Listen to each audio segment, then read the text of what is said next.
Bendiciones familia, mi nombre es Luis Noel Cirilo Correa y le damos la bienvenida a Break de Bendición. Estamos contentos porque Dios ha sido bueno, así que vamos a dar un aplauso.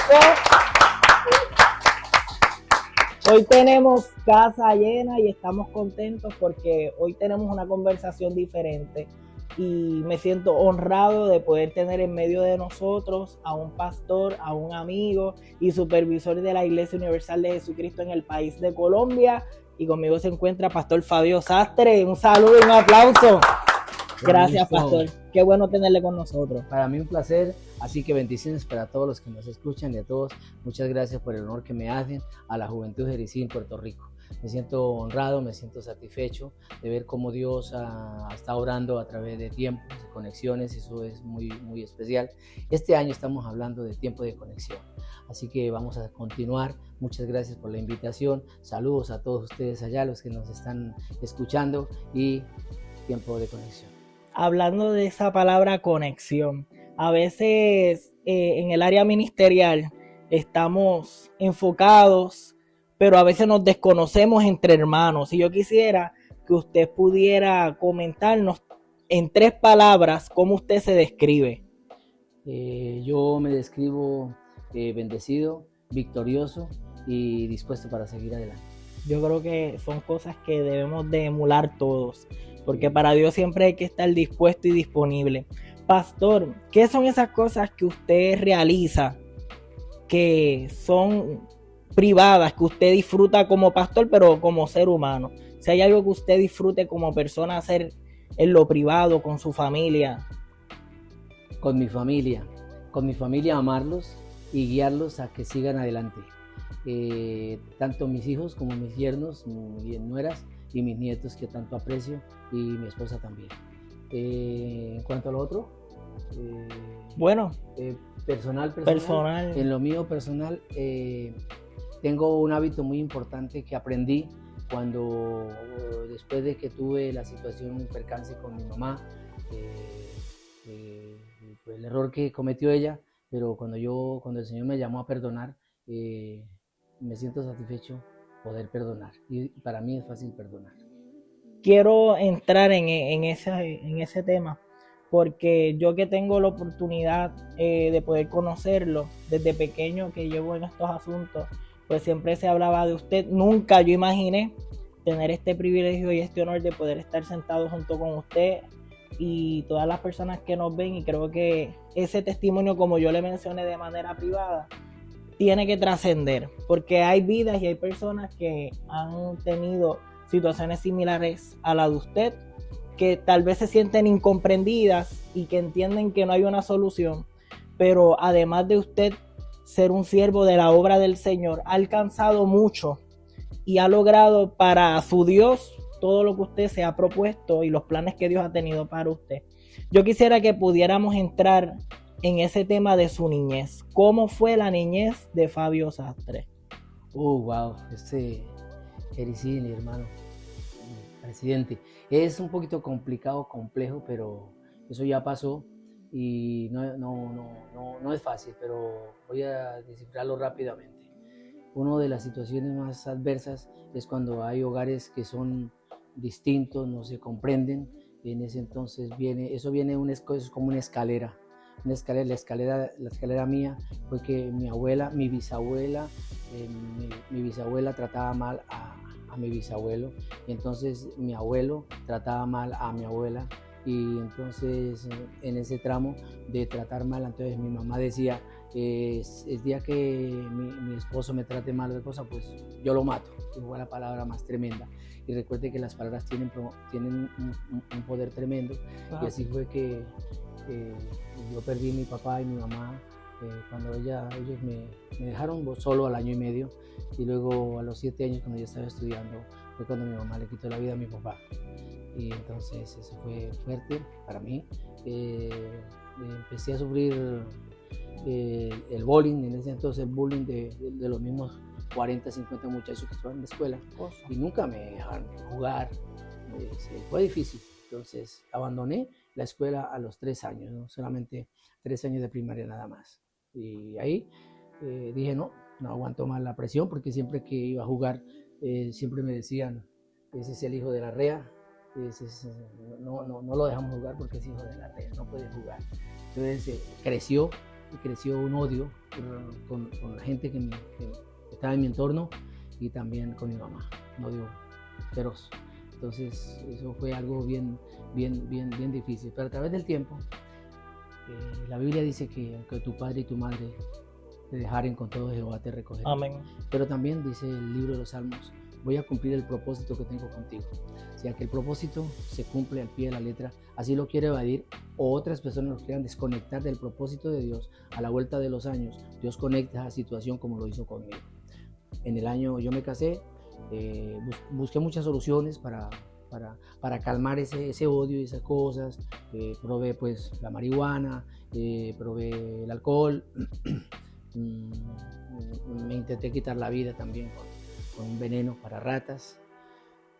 Y bueno, eso fue algo tremendo, pero al final del tiempo, pues recuerdo que una vez visité a mi mamá a la cárcel, yo tenía 9 años, y la visité, y ella me regaló una cobija, y yo le dije, usted necesita más que yo estoy libre, usted está aquí, y sacó un reversazo y me lo pegó en plena cárcel. Y dije, nunca más vuelvo a visitarla, que se muera en la cárcel, que se pudra, el problema de ella. Yo me convertí en el 80, me casé para buscar la solución, pero no fue así. En el 76 me casé, podemos seguir. Continúe. En el 76 yo me casé buscando una solución, pero eso no fue así. Que seguía el alcohol, el maltrato y toda la cosa, pero nunca pensé hacerle daño tal vez a mi esposa, a mis hijos, pero sí les hacía daño física y emocionalmente con el trato, con esta cosa. Pero en el 79 mi esposa se convierte al Señor y entonces en el 80 allí ya vi hacer una campaña y me convierto en una iglesia pequeñita que se llama Tunjuelito, la Iglesia Universal de Jesucristo. Y ahí me quedé en esa iglesia pequeñita, éramos como 4 o 5 personas nada más, pero para mí fue una bendición.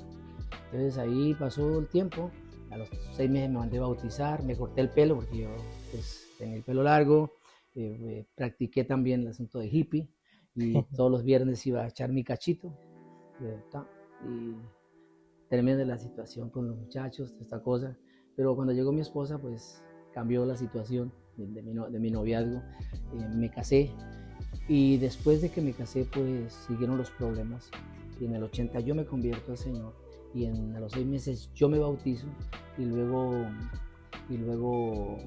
me volví loco predicando. Pero cuando me nombraron a mi mamá yo me endemoniaba, literal. Entonces... Pastor, precisamente por esa misma línea, son muy pocas las personas que pueden trazar ese testimonio como usted lo acaba de hacer en un breve periodo de tiempo. Y antes de continuar sobre qué sucedió luego de esa conversión y de esa situación sentimental, que es entendible, porque al nuestra generación experimentar hoy en día lo que significa el abandono de un padre, no significa que un padre esté presente, significa que el padre es padre. Yo soy de los que cree que padre es el que enseña, el que está presente, el que nos enseña a caminar, el que nos guía. Y yo quiero preguntarle sobre ese particular, si en ese momento usted conocía a Dios mientras todas esas situaciones estaban ocurriendo o había escuchado sobre él. Sí, yo había escuchado, una tía mía, Mary Rodríguez, mi tía, la hermana de mi mamá, se convirtió ella era convertida al Evangelio y yo tenía por ahí 10 años, 11 años y ella iba de la ciudad de Bogotá al campo a llevar los tratados y a llevar el mensaje y ella me decía que Jesucristo era mi pastor. De igual manera pues mi abuelo decía que no porque era muy católico y entonces yo hacía un negocio redondo y digo, ¿cómo? que me da vergüenza, pero pues que fue así. Entonces mi abuelo me decía, coja los tratados y yo le doy, por cada tratado le doy 2 huevos para que esto era como 25 centavos, pesos colombianos, ¿no? Y mi tía me daba también dinero, me daba $1 por repartir los tratados, o sea que mi tía me pagaba, se los entregaba a mi abuelo y mi abuelo me daba huevos. O sea y qué bueno que usted toque ese punto, porque usualmente de la manera en la que en muchos sectores se está llevando el evangelio para los jóvenes es, si vienes, Dios te va a dar, y no necesariamente en ocasiones es así, que nosotros vemos la respuesta de Dios al instante, y yo soy de los que cree que la fe no soborna. No. La fe se cree por certeza, por experiencia viva. Pastor, menciona que en ese momento dado ya usted tenía un conocimiento sobre lo que era Dios, pero Dios no había entrado realmente a trabajar en usted y en su persona. Cuando entonces toma la decisión de formar una familia, también de igual manera menciona que habían sucesos que se estaban llevando a cabo donde entra lo que es la bebida, lo que son tal vez las drogas, lo que son tal vez los desvíos, y que no había una familia compuesta por personas cristianas. No. Era una familia que común y corriente, que tenía sus problemas y habían situaciones un poquito por encima de otras. Pastor, yo le quisiera que pudiéramos abundar un poco sobre ese asunto, sobre cómo era la convivencia sin Dios en ese momento dentro de ese hogar. Bueno, eso es una catástrofe completa mental, emocional y psicológica. Pero cuando Dios tiene escogida a una persona, Dios no falla, porque Dios la lleva por un trayecto, un proceso para llevarlo a un fin. Pero todo depende también de la persona que quiera, cuando escucha el mensaje.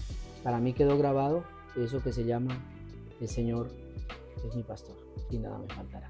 De tal manera que en el año 1982, siendo yo un predicador ya de buses y toda esta cosa, porque eran buses que predicaba en la calle, entonces sucedió algo fenomenal en la iglesia de San Luis, donde después yo pastoreé. Una señora,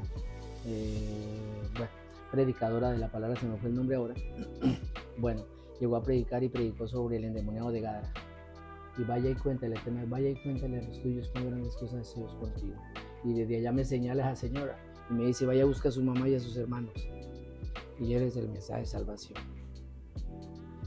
Yo quedé loco, dije, pues quedé un poco mal. Dije, ¿cómo será? Yo me para la casa y le dije, esa palabra profética que me dieron allá, porque yo era muy respetuoso ya del evangelio. Entonces dijo: sí, hay que buscar a su mamá. Y dije, pero yo, de antes, ¿de dónde voy a buscar a mi mamá y a mis hermanos? Están todos perdidos. Eso duró 2 años más. 2 años más para buscar a mi mamá, para buscar a mis hermanos, pero primero mi mamá. Entonces, a los años la logré encontrar, pero para ella y para mí fue fuerte, porque cuando yo le dije que yo soy Fabio, soy su hijo, y tal cosa, ella me recibió de una manera brusca. Dijo: yo no tengo hijos, y si los tengo son unos desgraciados, qué sé yo, toda la cosa. No quiero saber nada de ellos. Yo seguí mensualmente yéndole a llevar el mensaje. Fui a orar por ella, le dijo: no me ore a mí, no quiero Biblia, no quiero nada, porque el día que usted vuelva, lo ahorco. Y como mi mamá había ahorcado a mi papá, dije, va a hacer lo mismo con mi papá, con mi papá. Dije, es difícil. Bueno, yo seguí, persistí 2 años más, llevándole alimento, diciéndole: Señor, yo quiero perdonar a mi mamá. Hay en la vida un paréntesis, hay en la vida jóvenes que se enfuscan con el papá y la mamá y no los pueden perdonar porque les hizo un reclamo, porque le tocó hacer un trabajo en la casa y porque le tocó tonterías hacer. ¿Qué tal que esa señora o ese señor le quite la vida a su papá o a su mamá? Poderlo perdonar, para con el tiempo decirle: usted es la mejor mamá del mundo, que eso lo logré cuando perdoné. Pero entonces eso duró 2 años. En 2 años lo logré llevándole al mercado, llevándole a almorzar. Ella vive en Villavicencio y yo bajaba de Bogotá a Villavicencio todos los meses, bajaba a llevarle al mercado y a darle una carne asada y toda la cosa. Lo más feo para mí que me tocó fue que ella pedía cerveza, alcohol. Y yo quiero alcohol y de paso deme para los cigarros. Y yo dije: dale para los cigarros, el alcohol. Bueno, le voy a dar. Oiga bien, no porque yo quería, sino por ganarme la amistad de mi mamá. Así que me la gané, se convirtió al Señor, hermano Joaquín la bautizó, se convirtió al Señor, logré en esos 4 años conectar a mis 5 hermanos, perdonar toda esa situación, los perdonó, me perdonó, pedí la bendición de ella, porque ella me quería decir que así, echándome la bendición católica, y yo le dije: no, mamá, le eché el brazo, y le dije: usted tiene que darme estas palabras. Yo lo bendigo, tú eres un mejor hombre, toda la cosa. Y bueno, le robé la bendición a mi mamá. De ahí para arriba con mi mamá, uña y mugre. De tal manera que cada vez que cumplía años, le llevaba mariachi y le hacía carne asada y amasijo y toda la cosa. Pero las flores nunca faltaron. pero siempre que yo cogía a mi mamá, el diablo me decía, esa señora que tiene en sus manos fue la que mató a su papá. Hasta que tuve que reprenderlo y le dije, no señor, usted la engañó. Las personas no tienen la culpa la tiene el diablo, porque engaña a la gente y la gente se deja engañar. Porque una persona sin Cristo se deja engañar fácilmente por el enemigo. Entonces entendí eso, lo reprendí y ni más volvió a eso. De ahí en adelante se soltaron esas cadenas de odio y de rencor, que de tal manera pude perdonar a mi mamá y se convirtió en una misionera, predicadora, digo entre comillas, loca, predicadora loca, de infierno, de pecado, de maldad y toda la cosa. Y me daba gozo. Hay mucho que hablar. Mire, pastor, con todo lo que usted nos ha hablado en estos breves minutos, usted nos ha dejado claro a nosotros que no es lo mismo servirle a Dios por emoción que por convicción. Eso es correcto. Por emoción tal vez usted no hubiera tomado la iniciativa de ir a aquel que lo rechazó, que le abandonó, que en todo caso fue a nivel de su madre, y que luego pues la convicción de lo que verdaderamente había hecho Cristo en su interior, de recibirlo, de que había salvación, de que esa salvación no solamente era para usted, sino también era para su familia, porque no podemos olvidar que la primera institución que Dios creó fue la familia. Fue instituido para eso, para que unidos alcanzaran, ¿verdad?, el propósito que Dios tenía. Yo quisiera que pudiera abundar sobre ese tema de servirle a Dios no por emociones, porque a veces cuando empezamos en este primer amor nos comemos el mundo, queremos de alguna manera u otra abarrotar el mundo con ese amor que Cristo nos brinda entrando a nuestros corazones, pero no es lo mismo cuando se nos pide que perdonemos. Y ahí es que entra esa convicción. ¿Cómo usted pudo identificar verdaderamente? No porque tal vez le hablaran, sino cómo usted identificó dentro de sí mismo que el perdón era la clave para verdaderamente crear esa fortaleza y llegar a pedir perdón. ¿Cómo fue ese proceso interno de usted en asimilar lo que Dios le estaba pidiendo? Hermano, ¿o fue fácil? No, es complejo. Es complejo porque siempre el enemigo le pone uno en la mente, no perdone, esa señora fue, ese señor fue. Siempre lo va a señalar, porque el enemigo siempre lo induce a uno y después lo señala. No es fácil, toca oración, ayuno, lectura de la palabra, de ver cómo grandes hombres quieren desconectar la voluntad de Dios o el proyecto de Dios. Que ustedes tienen todo, ustedes tienen un proyecto en la mano de Dios, pero ese proyecto pues tiene un proceso y después una espera, y eso hay que asimilarlo bien con la palabra, que la palabra dice, que se nos olvida que la palabra dice que la oración del justo puede mucho, que debe amar a su papá, debe amar a su mamá, honrarlo. No dice que lo honra de esta manera o de otra, o tiene que aplicar mucha palabra, y la palabra, como es vida, la palabra es espíritu, la palabra cambia. Entonces la palabra, para mí, la palabra fue el alimento para mí, para darme esas fuerzas y echarle el brazo a mi mamá y decirle, madre, tú eres la mejor mamá del mundo. Y ante toda la gente, mis tíos, y ante mis hijos, que Nayibe, Judy, Carlos, Fabián, que son mis hijos, mis nietos, saben la historia que de paso estamos tratando de escribir un libro que se llama Cuenta su historia. Pronto va a salir. Cuenta su historia. Hay que contar la historia de lo que Dios ha hecho en nuestra vida, pero con la ayuda del Señor solamente. Como dijo usted, no es emoción, es por convicción. Y cuando uno está convencido de lo que Dios hace en nuestras vidas, no hay nadie que lo pare, no hay obstáculos para predicar un mensaje de perdón, porque ese es un mensaje de perdón. Y de paso también de salvación, lo que logré con mi mamá. Y así sucesivamente, en ayunos, en oraciones, gracias a mi esposa, ella me ayudó mucho me ayudó. Vaya, visite a su mamá, vaya, llévele al mercado, ore por ella, ayune por ella, dele buenos consejos y todas las cosas. Lo logramos con la ayuda del Señor, pero todo lo hace Dios. Pero también hay que obedecer. Esa es la palabra, obedecer. Obedecer. Usted, habiendo atravesado todo lo que vivió, mirando la generación a la que yo represento, yo tengo 21 años y es difícil tomar esa decisión de perdonar. Desde los zapatos de un pastor, ¿qué cree usted que está afectando a la juventud hoy en día para tomar el paso de acercarse a Dios? Bueno, en la sociedad que estamos viviendo, pienso yo que los pastores y los padres de familia deben tomar otro sistema de vida, que no es el vida de los 80, los 90 o los 2000, no. Estamos en un sistema cultural y vivencial diferente, y con esos jóvenes tenemos que tener el aprecio de soportarlos como son. De pronto, a ver, ¿qué digo yo? Dogmático aquí, su pelo largo, su barba, sus pantalones cortos, toda la cosa. Yo pienso que con ellos hay que tener mucha paciencia y con ellos hay que saberlos guiar en este momento tan difícil, con tanta cosa que hay en medio, de tanta propaganda, tanto WhatsApp, tanta cosa que hay dentro del sistema, un sistema diferente a lo que yo me crié. Entonces yo pienso que hay que cambiar, innovar esa parte sin cambiar la doctrina. Pero con los jóvenes hay que tener un cariño, que los jóvenes, yo pienso que lo que yo viví, hay otros jóvenes que no tienen un cariño de papá, un cariño de mamá, y eso hace falta mucho, mucho, mucho. Yo les digo que nosotros nos reunimos anualmente con nuestra familia de los 19, a ayunar, a orar y a almorzar y a comer y a contarnos las situaciones de lo que hicimos en este año, lo que vamos a hacer en el otro año, y poner en las manos del Señor en un ayuno de 3 días, 4 días, molestando la vida, señalándolos y toda la cosa. Ahí se buscan personajes del año. Saludo para mi familia, Carlos, Fabián, Judy, y hay personajes ahí, hay personajes que son muy importantes para mí.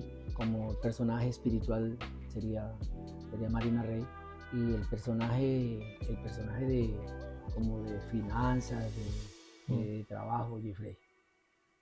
Sí. Claro, de oración, claro, mis 2 hijas son fuertes en oración, visionarios, Fabián, y quiero decirle a mi familia, y Carlos es un orador de tiempo completo, y yo les sirvo mucho de consejero, porque siempre que ellos van a hacer algo consultan conmigo como consejero. Personajes en medio de ellos, pero se levanta en medio de la coinonía y de la comunicación que haya entre el papá y la mamá, y luego la mamá, el papá y los hijos. Para hacer su altar familiar, para hacer el arreglo en mesa, como estamos aquí. ¿Qué piensa usted, hijo, de esto? ¿Qué piensa usted, mujer, de esto? Y así logramos que la juventud coja un destino diferente en Dios. Y en este momento es delicado, pero se puede hacer. Que sentarnos más a conversar más y juzgar menos, que era lo que Cristo hacía. Conversaba mucho con las personas que estaban necesitadas, sí. Y cuando juzgaba lo hacía en base a la gracia, entendiendo que eran seres humanos, que podían cometer sus errores, pero estaba ahí para ser puente de salvación. Pastor, ¿qué legado? Es una pregunta fuerte en el aspecto tanto espiritual como personal.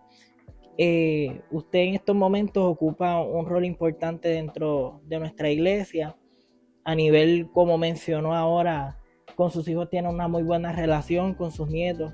¿Qué legado a Fabio Sastre le gustaría dejar para su familia si Cristo no viene o morimos? Porque hoy estamos y mañana no sabemos. ¿Cómo a usted le gustaría ser recordado o qué le gustaría que las personas pudieran hablar sobre usted? Creo que el legado ya está marcado. Está marcado en allí, pueden hablar con ella. Está marcado en Judy. Yo creo que uno de los legados más que ellos se han centrado es la responsabilidad, a los deberes como hijo. Honra a su padre y a su madre, me honran a mi esposa. Y uno también, yo creo que el legado ya está marcado, que es también yo honrar a mis hijos. Cuando yo los honro y cuando estoy con ellos, ellos atienden. Entonces, pero hay momentos en que, hay momentos en que hay personas que no aceptan esa situación, y entonces al no aceptar esa situación, entonces se aparta la mamá por un lado, el papá por otro y los hijos por otro, y entonces se pierde. Pero yo pienso que el legado ya está marcado en mi familia, que es lo que yo quiero, más bien marcar un legado a los jóvenes de la Iglesia Universal. Amén. Esa era la siguiente pregunta. ¿Qué consejo a usted nos quisiera dar a nosotros como parte de ese legado también que usted ha vivido que nosotros debemos de recordar como parte del ministerio y emular. Bueno, es un juego